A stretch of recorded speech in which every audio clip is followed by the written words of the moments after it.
incredible. One of the upsets of the year might be about to unfold before our eyes.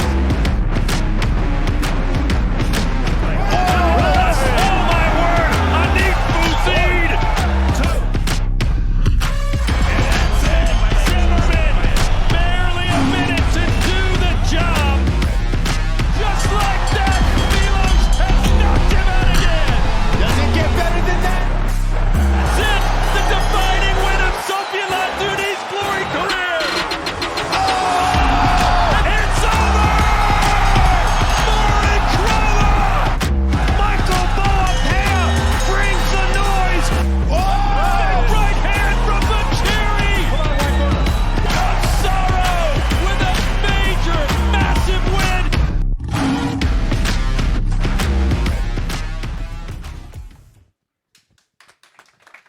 Hello, ladies and gentlemen, and welcome. We are in Amsterdam in the Netherlands, and this is the Glory 105 Last Heavyweight Standing Preview Show. My name is Todd Grisham. Just a reminder that we'll be coming to you live tomorrow, Saturday, February 7th, from the Helgerdome in Arnhem, the Netherlands, for the Last Heavyweight Standing Finals.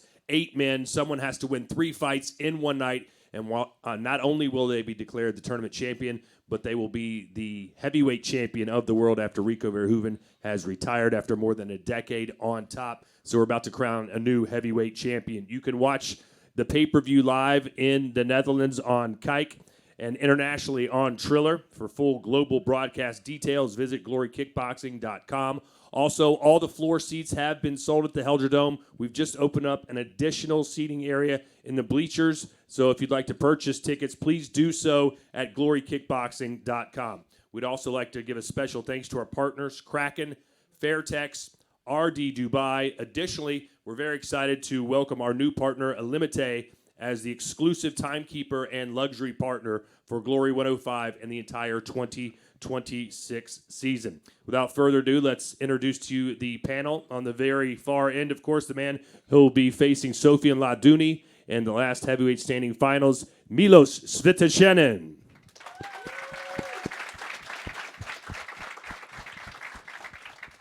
And to his right, the man who will be facing Anif Bouzid in round 1, Errol Zimmerman.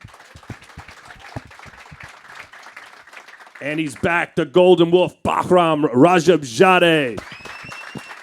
He'll be facing Christian Ristia. And to my left, the original Glory Hall of Famer, Bazooka Joe Joseph Valtellini. Bahram, we'll start with you. You're coming off one of the shortest retirements in the history of combat sports. You're back. What changed your mind?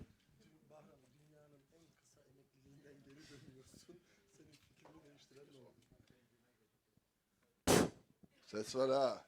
Selamun aleyküm. Ya ne diyeyim vallahi bilmiyorum ki. Dur bir şeyler uyduracağım. Şimdi bu fanlar falan çok yazdı bizim dostlarımız. Ben de heyecanlandım. Sonuçta Türk evladıyız. Gaza geldik. Tekrar geri döndüm.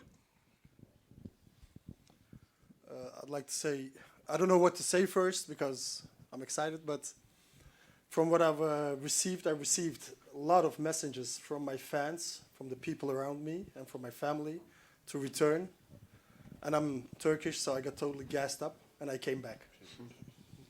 Your last fight was for a world title. Tariq Kababez ended up victorious. In that fight, you seemed to be a little different. You were more calm, more measured. You were a nice guy. Is that the new style we're going to see tomorrow, or is the old Bahram back?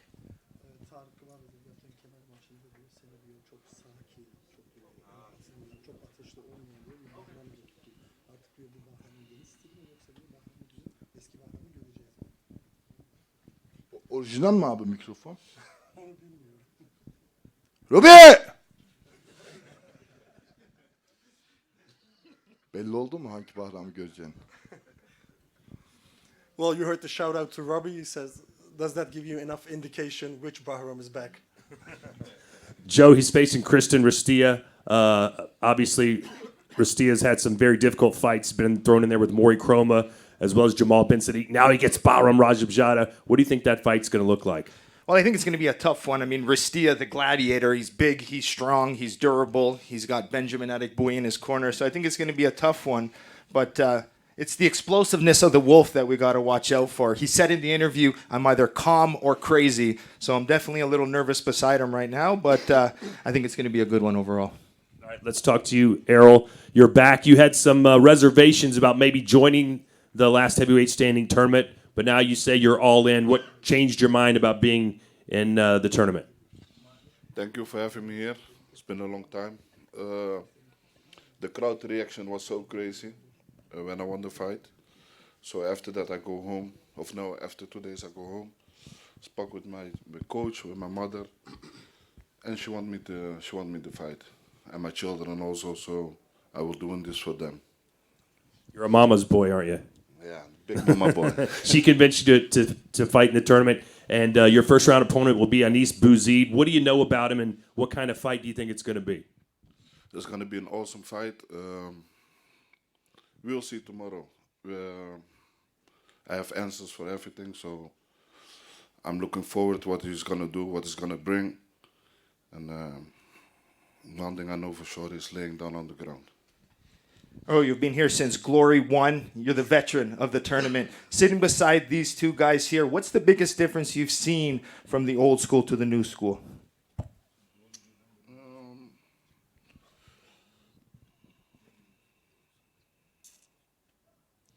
Yeah, some fighters are more technical and some fighters are more aggressive.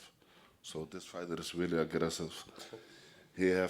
Sometimes he's also aggressive. He have nice styles, nice spinning back kicks. I know he's now for some time here in Glory, and what you have seen here is not still his full potential. So I'm curious what he will bring. Thanks, man. Thanks, man. What other fighter in the tournament, besides yourself, do you think has the best chance to win the tournament? Who are you most impressed by of the other 7 heavyweights? Only me. I don't look at other guys. There are some good guys inside there, but my mind state is so heavy, bro. I cannot think that somebody else can win this tournament. I'm here to win, to conquer, to show my name, and show the people what fighting is about. My name is Errol Zimmerman. I'm the bone crusher. I'm the realest fighter here. Yep. Joe, that first round matchup between Anis Bouzid and Errol Zimmerman obviously could come out on fire. The longer that fight goes, I guess you would kind of angle it more towards the younger Frenchman. The sooner it goes, you'd give it to Errol Zimmerman? I think so. I mean, Earl said he hopes his whole time in the tournament is 3 minutes, and if you've watched his career, he's the most dangerous. Max 4. Max 4. All right. But you've seen his career, man. We've watched him for 20 years. He goes to knock you out, and I don't think that's going to change. It's in his blood. It's his personality. But we've seen what Bouzid can do early. He's got a 20-second knockout over Cook. Yes, but he never faced somebody like me, you know. And I don't know how old he is. I've been him. I've been all of these guys on the card. I know what it brings. I know what you need to do. And I'm a crazy motherfucker. I have a switch. I switch on, and it is on. When I was fighting 2008, I was like 20, I was fighting Badr Hari, Raymond Bielski. And after the fight, when I lost from Badr, all my friends, they was, whoa, before I fought with Badr, they were scared, oh, you're gonna fight Badr. I said, who the fuck is Badr? He's also human. He bloods like me, so he can get it. Everybody can get it. So the people know what I'm about. I come to fight, I come to brawl. Bouzid, whatever game plan you bring, I will bring a better one. So see you tomorrow. Let's bring in Miloš Fighter of the Year award. Congratulations on that. Just kind of describe your 2025 if you could. Well, first off, I want to tell how thankful I am to sit between here, these new stars and old stars, and I can see that Remy and Melvin. I'm so honored to be here and to sit here. I'm so thankful about it. So I think everything has its own prize, man. So I'm waiting for even better results in the future. But when we talk about I'm in mind 2025, it was amazing path. I started a big chapter for me. Since April, since I was fighting Kachab. I think nobody almost didn't believe in this because it's a hard path. So I'm so happy to be here, and it's time to close this chapter. Win or lose, I always stand as a champion because I think, sometimes we have to lose, sometimes you win, but that's all life, that's all the part of it. So I'm so happy about to be here and, to give my life into the ring. So to show what am I capable of and to continue being champion after it. You've got Sofiane Ladouni in the quarterfinals. Why are you confident that you're going to be able to beat the Frenchman? Well, those are usual questions because if you wouldn't believe in yourself, you wouldn't be here anyway, So that's the point. I believe in myself. I believe I'm going to become a champion tomorrow, the day after, whenever. I'm not going to stop till I'm done, Even if I become a champion, I'm going to remain a champion for a long time. So about Sofiane Ladouni and about our fight, I think it's going to be really interesting because we are both so technical, and also we are both we can go into brawls. You can see Sofiane Ladouni, like his fight against Ukrainian guy, he was going into the sharing fists. So I think it's going to be a really interesting fight. I think it's going to be fireworks. It's going to be one of the best fights of the night. But too bad it's the first fight in the tournament. Milos, 8 fights in a year. I mean, the body's got to take a toll. How did you prepare for something to go in 3 more fights in one night? Well, I'm just the machine that my coach Zoran Bachulov is controlling. So, I listen to his advices. To he's making my moves. I'm just listening. I'm just going through the opponents. That's the plan. 8 fights or 10 since I'm in Glory. Maybe it's a lot, maybe it's not, but sometimes you think about maybe you need a bit of rest, but who cares? I'm gonna rest when I'm dead. So since I'm alive, I'm gonna go forward and take the challenges and not stop. Bahram, there's some similarities between you and Milos. Obviously, a light heavyweight fighting at the heavyweight tournament. Both very active fighters. What are your thoughts on Milos, and how do you think he's going to do in the tournament?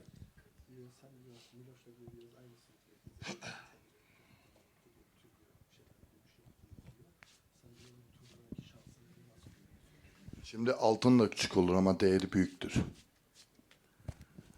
A gold is also very small, but the worth is big.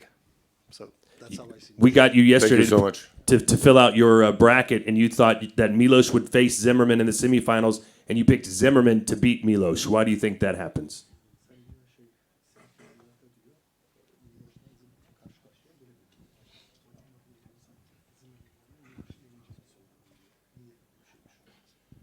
Sadece ben tecrübesinden dolayı söyledim. Tabii Milos da bizim kardeşimiz. Genç bir çocuk. Daha aktif olacak. Ama yani tecrübeden dolayı söyledim. I said it because of experience, because Errol has been in this scene for a very long time, and Milos is also in the scene doing a lot of fights, but he's a bit younger. And I thought because of the experience that Zimmerman will win. Joe, it is the last heavyweight standing tournament, but we got a bunch of smaller guys that have made the jump. Obviously, Milos is there, Michael Boapea, some other guys. Do you think it's going to be a big man that wins this tournament or one of the smaller guys that prevails? Part of me thinks the big guy. That's what my brain's telling me. But we've seen the Gokhansakis, the smaller fighters, do well. And, Milos has been spectacular. Boapea, I don't think a lot of people are giving him a shot, but I think he's got a great shot. We know how good Mori Kroma is as well. So it's a tough one. And I think over 3 fights, and if the fight goes past the first round, these light heavyweights have a good shot of winning. Errol, what do you think about these smaller guys being in the tournament? Do you feel like you need to lay down the law? No. If they want to test themselves, it's good. It's open water. It's for everybody.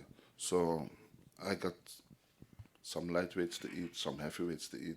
We will see. The only thing that I want to know, RDR, how much they're giving for the bonus. Because last time I didn't get the bonus for the knockout. Well, you're going to try and get 3 knockouts, I know, tomorrow night. We're going to open up questions to media just for a few minutes before we bring up our next panel. Go ahead. Ron, Vechtsport Info. I have a question for Milos. You will fight Ladouni. You studied him, but how do you prepare for the other fights when you go through? Well, we usually think only about first fight, So after we finish it, we're gonna plan in between fights. That was one of the plans. So we try to stay in the moment. So which is Ladouni right now. When we finish it, who knows what consequences are going to be after the fights? Who knows who's going to win between Errol Zimmerman and Anis Bouzid? So in between fights, we are setting up the tactics and, me, my body, and then we get ready. Okay. One for Bahram. Did you want to fight or participate in this tournament as well? Was that ever on your thoughts, returning?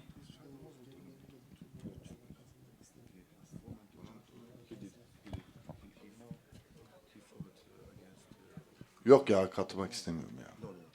Yoruldum artık. Her gün dövüş. He Ruby, katılayım la. İyi, nasip kısmet. No, I didn't want to fight in the tournament. You know, fighting every day, all day. Shout out to Robbie. Shall I join the heavyweight or not? Bir de bonus. Onda katılabilirim diye düşünüyorum. Bonus doesn't need a translation, but if there's a bonus, I will join.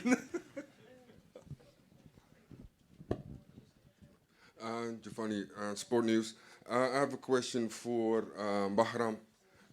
Do you have advice for Boapea when he fights Mori Kroma?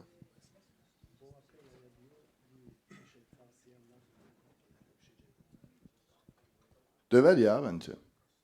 Döver. Ya bu Krodu neydi adı lan?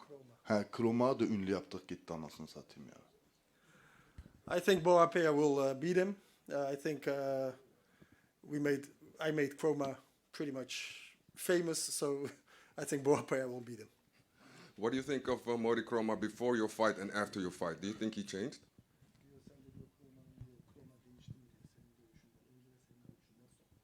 Ya havalandı ya. Kalktı. Kalktı. He's become more arrogant, and he's got this certain air over him. Bahram, you mentioned about making him famous. That was one of Glory's most viral videos, you getting knocked out, unfortunately. What goes through your mind when you see that clip of the knee landing from Mori Kroma?